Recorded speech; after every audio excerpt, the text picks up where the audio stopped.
Hi guys, welcome to Traveller's Tales by Uncle Chan, 60 plus and not quite over the hill.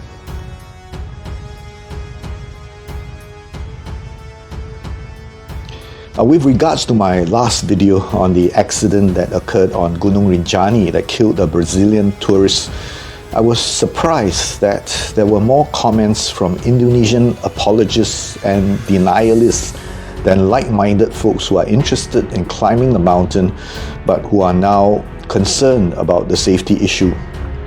Now, I'll come back to Rinjani in a moment. Let me digress a bit from the mountain to the sea. Indonesian rescuers have recovered 8 bodies and rescued 30 people, while 27 others remain missing at sea after the Tunu Pratama Jaya ferry sank in the Bali Strait on 2nd of July. That's according to the National Search and Rescue Agency, Basarnas. Now, I've taken the ferry from Ketapang at Bangyuwangi to Gilimanuk before. I was on a bus that was carried by the ferry. Now, the seas were very choppy and it was scary.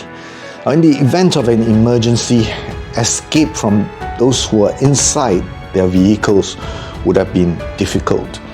Now, the ferry I was on looked something like this.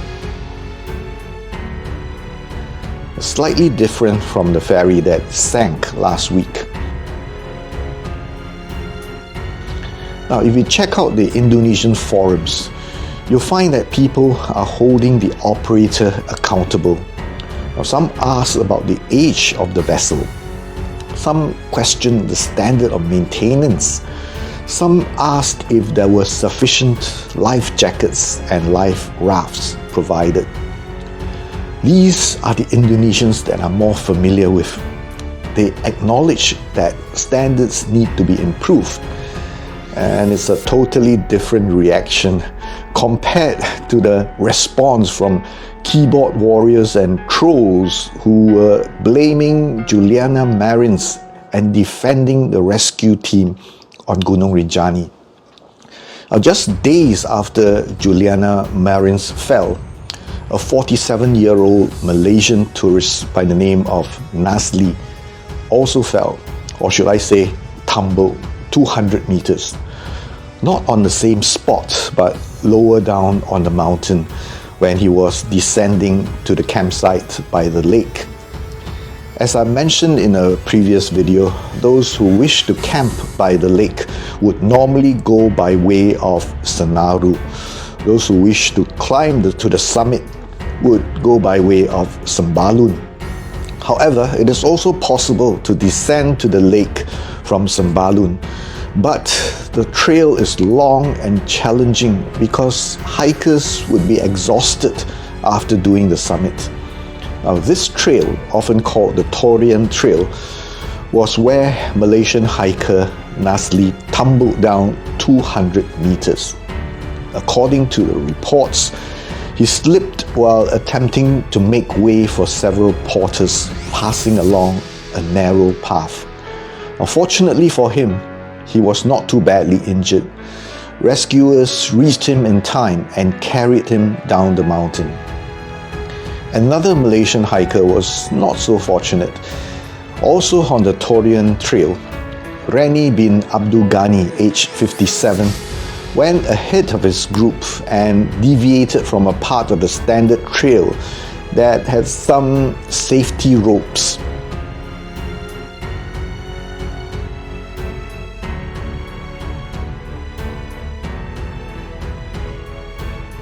Now, he lost his footing, fell about 80 meters and died of his injuries. Now, this happened just a little more than a month from the time Juliana met with an accident. Minister of Forestry Raja Juli Antoni has instructed the Mount Rinjani National Park Office to promptly draft standard work procedures to prevent similar accidents from recurring on Mount Rinjani, the second highest volcano in Indonesia. Kerinci is the highest, in case you don't know.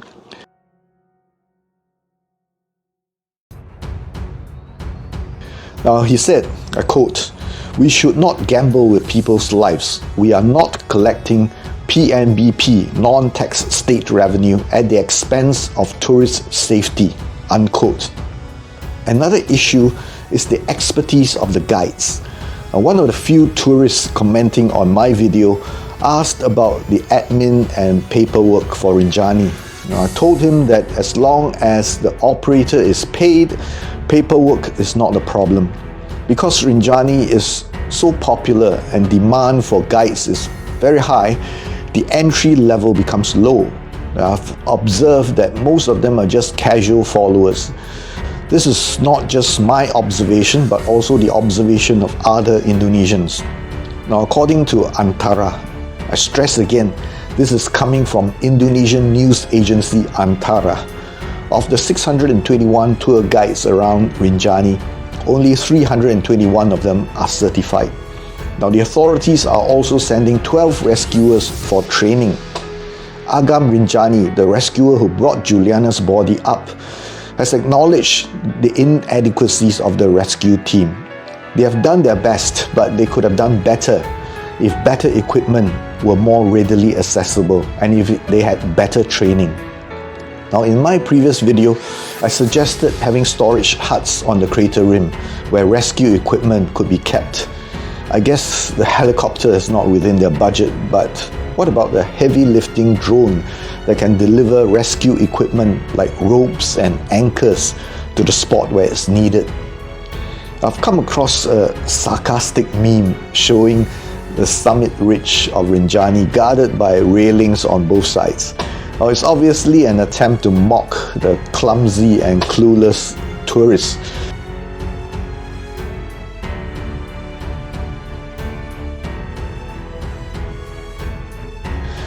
There are sensible people around. Boy, am I glad these folks are in charge and not those immature and egoistic denialists. Nevertheless, it remains to be seen what actual action will be taken.